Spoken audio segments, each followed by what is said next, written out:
All right, now we're coming to a part of the trumpet that I consider sort of test skills.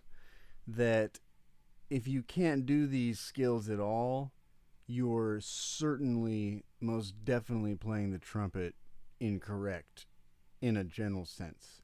You might be able to play some cool jazz, this stuff, that's very unique unto you or something. But chances are, if you can't perform these skills, you're not a typical working trumpet player that plays lots of different styles and puts on lots of different hats. You're probably someone who's just stuck to one thing that is them, which is totally fine. But right now we're talking about the trumpet in a way that relates to physics and actual science. This is not a musical approach necessarily at this point. So, the three skills I want to talk about are lip bends or pitch bending, glissandos, and lip trills. These are three things that once you get to a certain point, if you haven't at least begun developing this, or you're advancing a lot but you can't do these three skills, it's a good idea to invest some time in these skills, because these are basic things that show whether you're playing quote unquote correctly or not. All right, so once again, we're talking about the same thing with holding the long, steady tone. Just no trumpet face, breathe, relax, fill up with air. Let the air be like a tank that has compression that will just come out naturally, so you're not really pushing. And then once we're doing all of this, now what we're going to think about doing is not actually changing notes, but bending the pitch of that note lower or a little bit higher.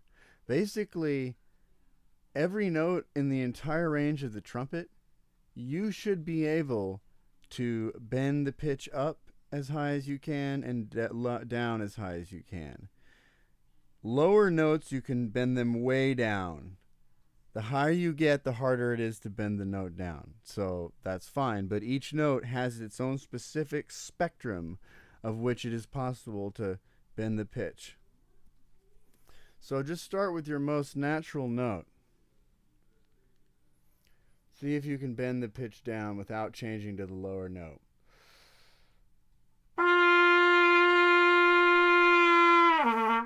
So see, it started to work, but then I just dropped off it and landed on the lower note. So your goal is not to drop down there. Your goal is to be able to bend it down and kind of stay at the lowest spot you can comfortably get to, and then in a controlled manner come back up. The whole time, it's exactly the same as just blowing one note. It's barely nothing's happening. The tongue is just doing a little bit of thing, and everything's staying the same as if you were staying on the note you started on.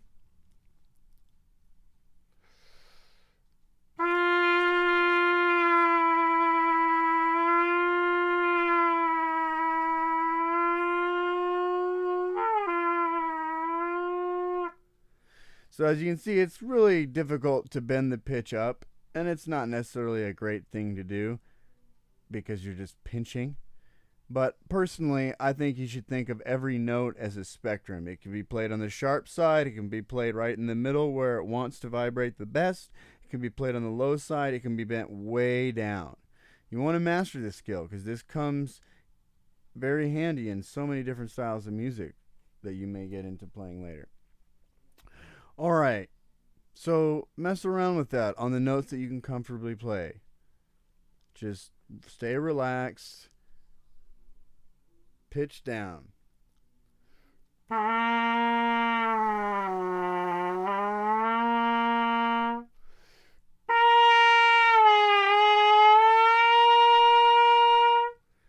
All right, we haven't really gotten into valves yet, but I'll go ahead and show you a way to train yourself to do this. What you do is you go down one note. Now I'm going to play a G in the middle, the note I've been playing a lot, and I'm going to press the second valve to go down one note.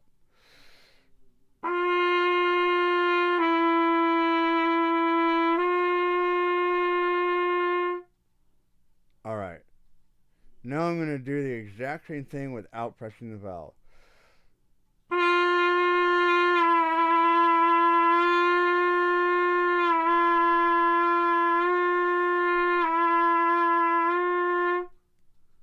So obviously it doesn't sound great when you do that because it's not meant to play there. But still, try to get it the best air production, even when you're in that funky bent down part of the note. All right.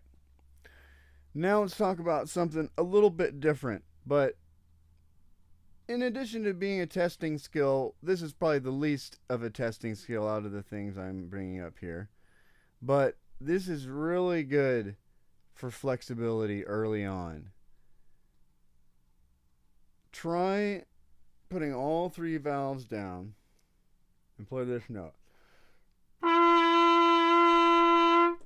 You never play that note with all 3 valves.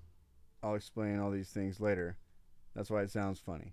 But what we're trying to do here is we're trying to basically play a bunch of notes together without changing valves up and down real fast in a way that goes brrrr. We're trying to get it to be as much a brrrr as it can be. And once again, you want to do the least amount of anything that you need to do this.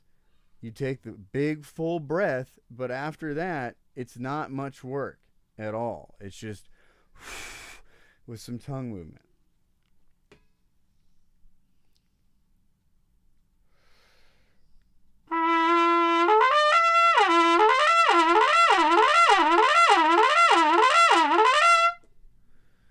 So that is the goal. It's going to be hard to do that at first. A good way to practice this is to just do lip slurs. Up, up, up again.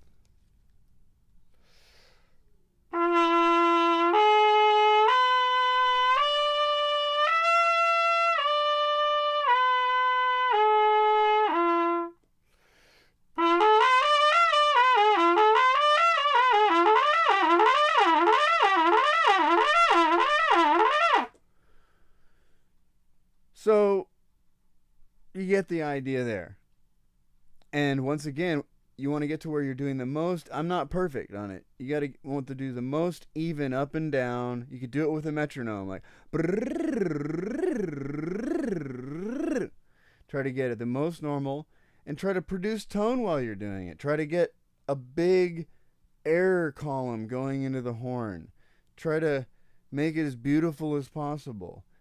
And if you can do those things while doing this glissando is what it's called, that will help you to have flexibility, but not only flexibility on top of a good tone. A lot of people can move around the horn and do a lot of stuff, but it's not a good sound.